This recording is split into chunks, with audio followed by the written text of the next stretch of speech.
Hey everyone, and welcome back to the channel. Have you ever looked at a stock chart and thought, this makes absolutely no sense? The price is soaring, but the company's fundamentals haven't changed. Or maybe it's plummeting even though the news is good. What's going on? Well, the answer often lies not in spreadsheets or financial reports, but right here in our heads.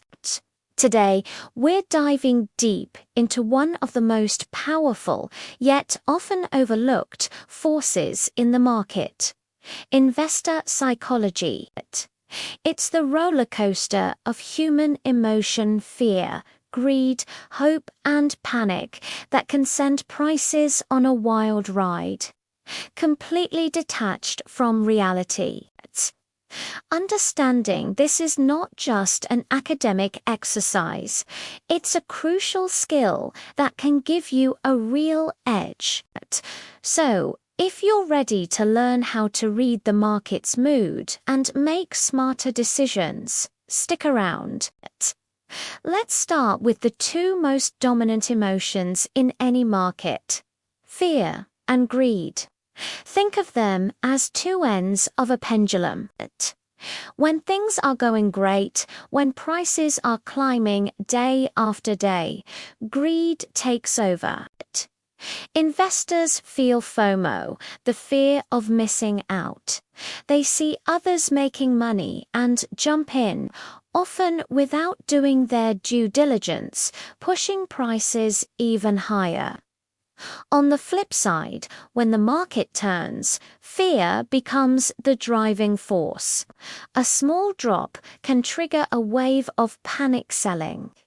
People rush to the exits to protect their capital, which creates a downward spiral.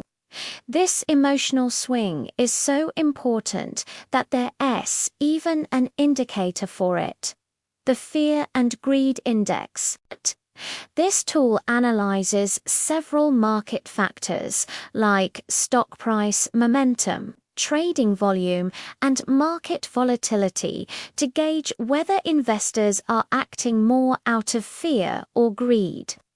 When the index shows extreme greed, it can be a signal that the market is overbought and due for a correction. Conversely, extreme fear can indicate that stocks are oversold and a potential buying opportunity is near. It's a fantastic way to get a pulse on the collective market sentiment, helping you avoid buying at the top and selling at the bottom. These powerful emotions are the fuel for market bubbles and subsequent crashes. A bubble is essentially a greed-fueled frenzy. It starts with a compelling new story, a new technology, a new industry, a new way of doing things. Think of the dot-com boom in the late 90s. Early investors make a lot of money, and the media picks up the story. This attracts more and more people, from seasoned pros to absolute beginners. Everyone's talking about it at parties. Your barber is giving you stock tips that's when you know the mania phase is in full swing. At this point, valuations become absurd. People are no longer buying based on a company's potential earnings. They're buying simply because they believe the price will be higher tomorrow. They're caught in what's called the greater fool theory, hoping to sell to someone even more optimistic than they are. But here's the thing about bubbles: they always pop. Eventually, some event, big or small, pricks the bubble. Maybe it's a negative earnings report, a change in interest rates, or just a realization that the hype has outrun reality. That's when the pendulum swings violently from greed to fear. The sell-off begins slowly at first, and then it accelerates into a full-blown crash. People who bought at the peak are now facing massive losses and rush to sell at any price, causing the market to collapse. We can see this emotional cycle play out time and time again throughout history. Let's look at a visual representation of this. This is the Wall Street cheat sheet psychology of a market cycle. It starts with disbelief, then moves to hope, optimism, and belief. The peak is euphoria, where everyone feels like a genius. Then comes the slide, complacency, anxiety, denial, and then the capitulation into panic and depression. This is the point of maximum financial opportunity, but it's also the point of maximum emotional pain. Understanding this chart is key. It helps you identify where we might be in the cycle and mentally prepare for what's next. Now, for a more recent example that perfectly illustrates this. Let's talk about the GameStop saga in early 2021. This wasn't your typical institutional-driven bubble. This was a story of retail investors organized on social media platforms like Reddit's Wall Street Bets, taking on a powerful narrative. The initial trigger was fundamental. A group of investors realized that hedge funds had massively shorted the stock, betting on its failure. They saw an opportunity for a short squeeze. But what happened next was pure psychology. The story went viral. It became a David versus Goliath narrative, a battle between Main Street and Wall Street. People weren't just buying GameStop stock to make money. They were buying it to be part of a movement, to stick it to the big guys.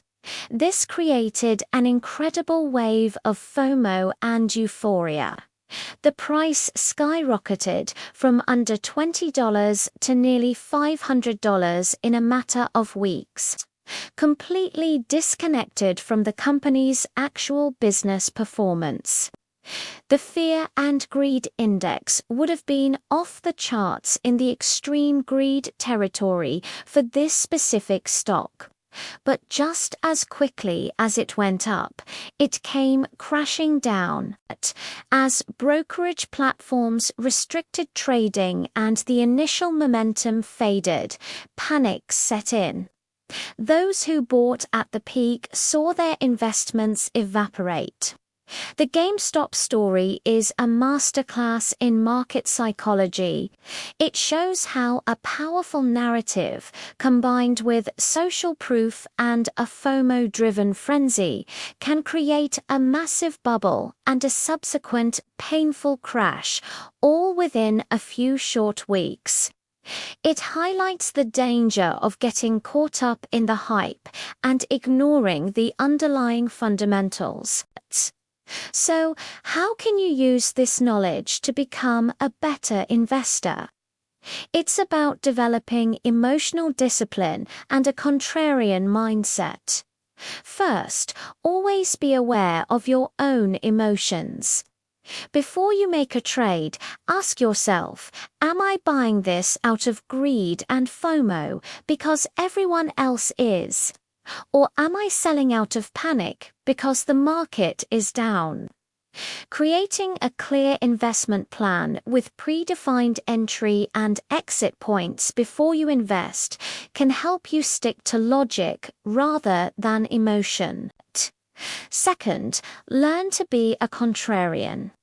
As the famous investor Warren Buffett said, be fearful when others are greedy, and greedy when others are fearful. When the news is overwhelmingly positive and everyone is euphoric, that's the time to be cautious. That's when you should be thinking about taking some profits or trimming your positions. Conversely, when the market is filled with doom and gloom, when headlines are screaming market crash and everyone is panicking, that's often the point of maximum opportunity. That's the time to look for high-quality assets trading at a discount. This doesn't mean blindly buying every dip, but it does mean having the courage to look for value when others are running for the hills. But mastering market psychology isn't about predicting the future with perfect accuracy. It's about understanding the predictable patterns of human behavior and using them to your advantage. It's about staying rational when everyone else is losing their minds. To wrap things up, the market isn't just a collection of numbers and charts. It's a dynamic reflection of our collective hopes and fears. Greed inflates bubbles, and fear causes them to burst.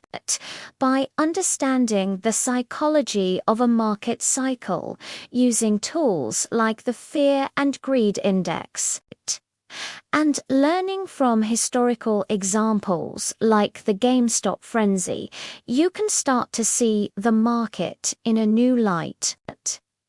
The key takeaway is to cultivate emotional discipline. Don't get swept up in the mania, and don't panic during the downturns. Instead, learn to recognize the signs of widespread fear and greed, and use them as indicators to guide your decisions. This psychological edge is what separates successful long-term investors from the rest of the crowd. It allows you to buy low, sell high, and navigate the inevitable ups and downs of the market with confidence. Thanks so much for watching today. I hope this gives you a new framework for thinking about your investment strategy. If you found this video helpful, please give it a thumbs up and consider subscribing for more content on smarter investing. Drop a comment below and let me know if you've ever been caught up in a market frenzy. See you in the next video.